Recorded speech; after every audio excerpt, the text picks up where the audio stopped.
Okay, so I went way over the time. I should put a timer out, and I know I should become a YouTube partner. Everyone's like, why don't you become a YouTube partner? As you see, I don't have a lot of advertising on many videos because I hate watching commercials on other people's videos, but since nobody ever comments, I might as well add advertising to my stupid videos because you guys don't even notice that I didn't put it on. But with that said, I just want to go back to the comments and the commentary about clients and about your glucometer numbers and what to look out for. So before I looked and noticed that my videos were getting a little bit too long, it's very, very important to use your glucometer to test to see if you've got hypoglycemia. If you have hypoglycemia, which is what I was trying to explain before, you want to graduate yourself slowly into ketosis, because ketosis, ketogenics, keto whatever, eating like a friggin' hunter. Like, I can't stand these labels because you guys all talk about keto like it's a diet, and then you see these stupid message boards that are comparing bodies, and it's just stupid. All of it, all the damn food porn, get rid of it. The only reason why I even say keto is because people who've got serious autoimmune disorders, serious illnesses, serious seizures, cancer, multiple sclerosis, lupus, Alzheimer's, depression, all of these types of things can be potentially, I say potential because I know it can, but can influence and affect all of these autoimmune disorders to the point where you could actually function as a real human being without the threat of death looming around your head. But to do it, you have to be strong, and you have to be incredibly, incredibly, incredibly disciplined. Because if you're not disciplined, don't even bother. It's an all or nothing type of thing. You either go for it or you don't go for it at all. So I was talking about the glucometer numbers. I was saying that people sometimes will have great numbers in the beginning, first couple days, they crash after the third day and their glucose rises too high. There's the other people that start off with just high glucose. That's a problem. Because that's a sign of, metabolic derangement. The old, what shall we say, insulin resistance. Yes, that means that you're probably going to have to take a while to drop your glucose to a ketogenic range. And I don't care who the person is, whomever does keto and is persistent and patient, your glucose numbers, I've seen it drop on every single person. And the people using the glucometer that stay over 100, around 100, you're not patient enough. You're stressing, you're freaking out, you're still not getting sleep, you still have insomnia, you still might be pushing things like too much protein, or it's really coming down to the sleep disorder. And the more that you don't get like amazing quality of sleep, then the longer it's going to take you to keto adapt. But for those who are willing to go the mile over to ketosis land, it's the best shite ever. It's the best existence. I was talking to my client today with the information that I've scribbled down on the paper, and she was just like, I've been doing this for a year, and I'm coming to you because I need to get my numbers and how I feel more on point. But what a strong woman. She was like awesome. I was like, people have got to hear your story. Some of the stresses that she'd been through. Now, we all go through stress, but the attitude she had was freaking amazing, freaking huge balls. It was amazing. It was like, I was like, everybody needs to have this attitude. So when you use your glucometer, because I got to keep, because I'm going to title it glucometer when I digress. People are like, you're not mentioning what's in the title anymore. And I'm like, but there's still good information in the content of what I'm saying. So listen up. Okay. So with that said, around the 10th day, and you could go through that hell week of people like, I got a headache. One woman, you can see like headache, she went off coffee. She had headache, first day, second day, third day, fourth day, fifth day, boom, sixth day. Her headache dropped dramatically, and then her energy spiked, and her glucose dropped. That's a sign of being in ketosis. But we want to hold on to those numbers. Yes. So around the 10th day, you might notice people might go from like 90s down to the 80s. Or 100 down to the 80s, like 85, 86. That's great, because if you were a carb eater, a fasted glucose of 89 or 85 or 86 would be like a little on the low side, which shows that you're probably producing ketones, and if you test your ketones, they're probably going to be above 0.5. With that said, for those who last those 3 weeks, the first 3 hell weeks, then those are the people that might have to go another 3 weeks before they get out of the 80s.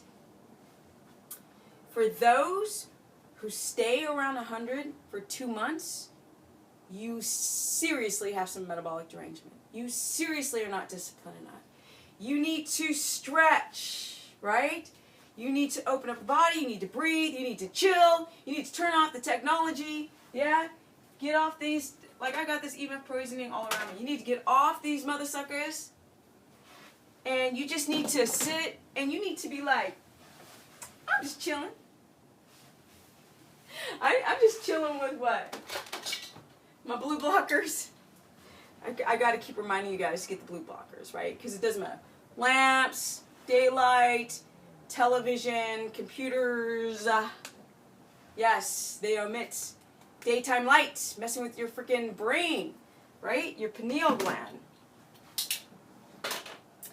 So with that said, you guys, because it's the evening and I need to wrap this stuff up, your numbers, if you're using a glucometer, will drop. For those who have the European or the rest of the world system of millimolars for your glucose, you want anything under 4.4. I notice a lot of people around a 5.2. That is not terrible. That is not good.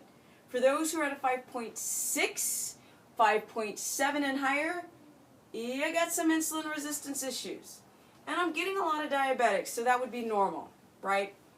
But even diabetics, type 1 and, excuse me, and the type 2s, more common, can get down into that lovely ketogenic range and be considered like not sick anymore as a type 2. With that said, you could potentially go off your diabetic medication, which is fantastic. A lot of you guys are insulin resistant. It might take you from 3 to 12 to like 3 months. It could take a year. We don't know. The more that you work hard on experimentation using your glucometer, your sleep, exercise, get off your rump, stop trying to do a bunch of cardio, and learn how to contract your muscles. That's a problem.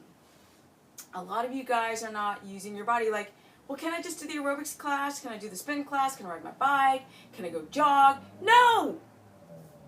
You need to pump you up.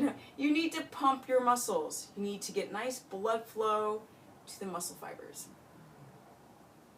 Now, can you have high ketones and high glucose, like I said in my previous video? Yes, but that's a body that's indecisive. So you got to crank up the fat. You got to get to bed on time.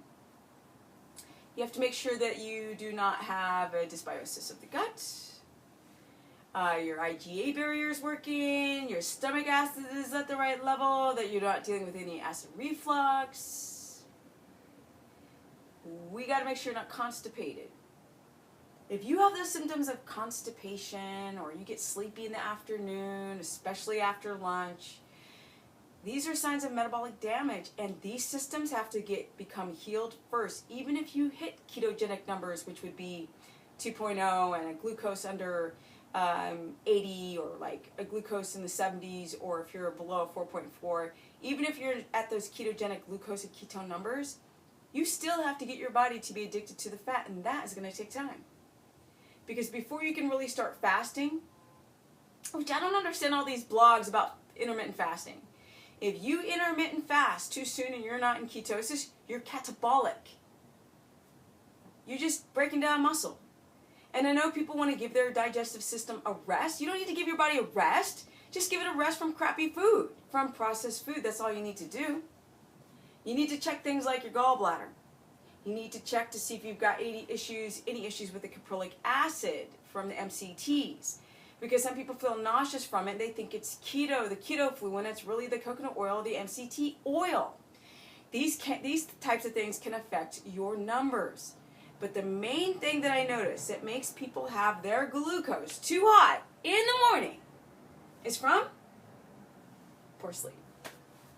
And you guys have to hit the 5th level of sleep to consider yourself highly keto adapted. I know, night shift workers, just do your best, right? Because those who try keto, they might be able to stabilize their blood glucose more.